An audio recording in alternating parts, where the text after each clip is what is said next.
Hello everyone, my name is Iain Inglis and I'm from Wales in the UK. From the first time that I visited the beautiful tropical city of Sanya in 2007, I knew that this was the place where I wanted to be. Since then, my wife and I have been living here in Hainan.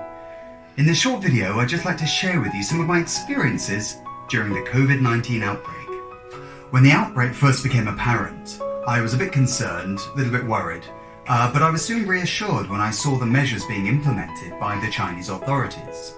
I mean, it's hard to imagine that a whole hospital could be completely built in just 10 days. The organisational capacity of China is absolutely outstanding.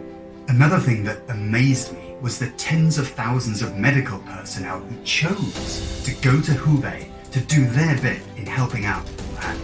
I think you'll agree they are the real heroes of this crisis. In the middle of last month, the British government advised all British citizens residing in China to leave as soon as possible. We thought about leaving and we even bought air tickets home, expensive ones at that.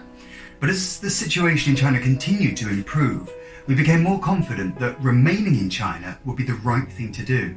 We foreigners in China are often called Lao Wai. While we may be foreigners, we're certainly not strangers.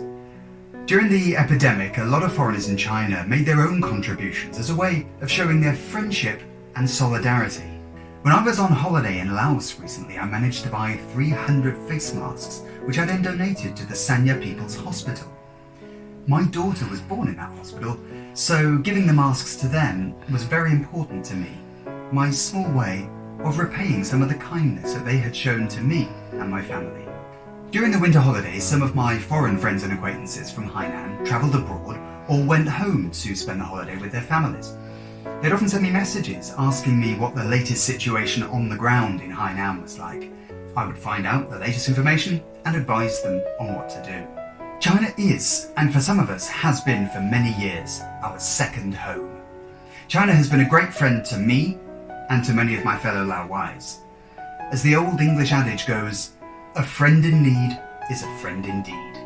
During the Spring Festival, I travelled back to Hainan from Laos and was asked to self-isolate at home for 14 days. Many residential compounds in Hainan are under strict control as to who comes and who goes. Public areas such as lifts are being disinfected daily, many with tissues being provided. Being a returnee from overseas, I and others like me were given a letter from the Hainan Provincial People's Government offering contact details of various government services, as well as what to do should you have any symptoms, which gave me confidence that things here were being closely monitored. The letter even had an English version. All of this makes it clear to me that Hainan is taking the COVID-19 outbreak very seriously and is implementing effective measures. If I want to go out during this period, I have to don my full gear.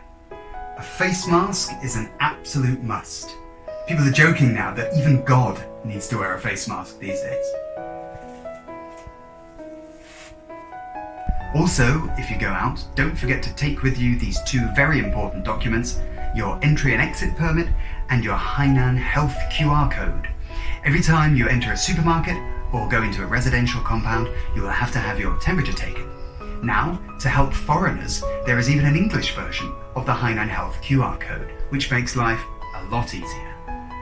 Nowadays, if you take a taxi in Hainan, you'll see something rather strange inside the car, a piece of protective plastic sheeting, which gives the impression that the driver has been vacuum packed. You'll also have to scan a QR code to register yourself so that your route can be recorded.